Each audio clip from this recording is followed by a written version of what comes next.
ሰላም እንዴት ናችሁ? ዳብሮድ ስቴሽኖች ነን። ዛሬም ሌላ የስኮላር ቪዲዮ ተመልሰናል። በአዘርባይጃን መንግስት የወጣ የትምህርት እድል አለ። ለ2026 እስከ 2027 የትምህርት ዘመን ማመልከቻ ለማስገባት አሁን ክፍት አድርጓል። ለዚህ ስኮላርሽፕ አፕላይ ለማድረግ የሚያስፈልጉ መስፈርቶች የምናይ ይሆናል።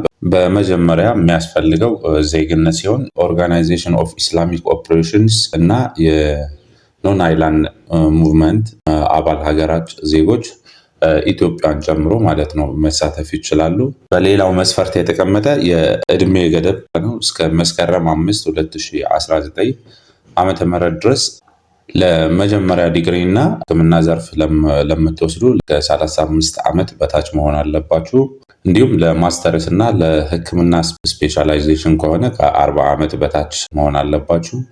ለፒኤችዲ ከሆነ ደግሞ ከ45 ዓመት በታች ማለት ነው። በትምህርት ውጤት ደግሞ ቢያንስ ከ70% በላይ መሆን አለበት። ለዚህ አፕላይ ስናደርግ ማዘጋጀት ያለብን ሰነዶች፣ አንደኛ ሁሉም ሰነዶች በፒዲኤፍ ተዘጋጅተው ወደ አዘርባይጃንኛ ወይም ቱርክኛ ኦር እንግሊዝኛ ወይም የሩሲያኛ ተተርጉመው መቅረብ አለባቸው የሚል መስፈርት ወጥቷል። በሌላ የተሟላ የኖሚኔሽን ፎርም የምንለው ያስፈልገናል። የዲፕሎማ እና የትራንስክሪፕት ኮፒ፣ የፓስፖርት ኮፒ፣ የጤና ምስክር ወረቀት፣ የኤችአይቪ እና የሄፓታይቲስ ቢ እና ሲ ምርመራ ውጤትን ተጨማሪም ከሚያስፈልጉ ሰነዶች ተብሎ ተካቷል። የዚህ ስኮላርሽፕ ጥቅማ ጥቅሞች ስናይ አንደኛ ሙሉ የትምህርት ክፍያችሁ ምንም ሳትከፍሉ እና የቋንቋ መለማመጃ ኮርሶች በነፃ የሚሰጣችሁ ይሆናል።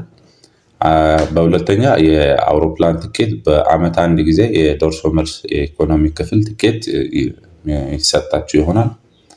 በሌላ የወር አበል በየወሩ እስከ 470 የአሜሪካን ዶላር ለ10 ወራት ሳይቋረጥ የሚሰጣችሁ ይሆናል። እንዲሁም 117 የአሜሪካን ዶላር ለሕክምና መድን ተብሎ የሚሰጣችሁ ይሆናል። ከዛ የቪዛ እና የነዋሪነት ፍቃድ ክፍያ ይሸፈንላችኋል ማለት ነው። በመጨረሻም እንዴት አፕላይ ማድረግ እንችላለን እና ቀነ ገደቦቹን ስናይ በደረጃ 1 ሙሉ ዶክሜንታችንን አውቶንቲኬት በማድረግ ያልተደረገ ካለን ከዛ ለአዘርባይጃን ኤምባሲ እስከ ሚያዝያ 7 2018 ዓ.ም ድረስ እነሱ ጋር አፕላይ ማድረግ ማለት ነው። እሱን ካስገባን በኋላ ተቀባይነት ወይ እጅ ከሆንን ኦንላይን የምናመለክትበት ድረገጽ አለ።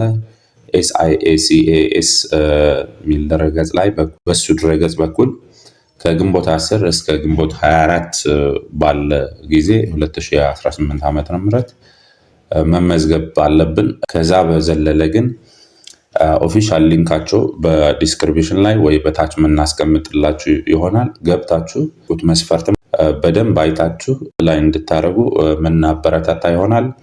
ለዛሬ የነበረን ቪዲዮ ይሄን ይመስል ነበር። ለዚህ ቻናልም አዲስ ለሆናችሁ ላይክ፣ ሰብስክራይብ ማድረጋችሁ አትርሱ። ለሌሎች አፕላይ ለማድረግ ለሚፈልጉም አፕላይ እንዲያደርጉ ሼር አድርጓቸው። በቀጣይ ቪዲዮ እስከምንገናኝ ቸር ቆዩ።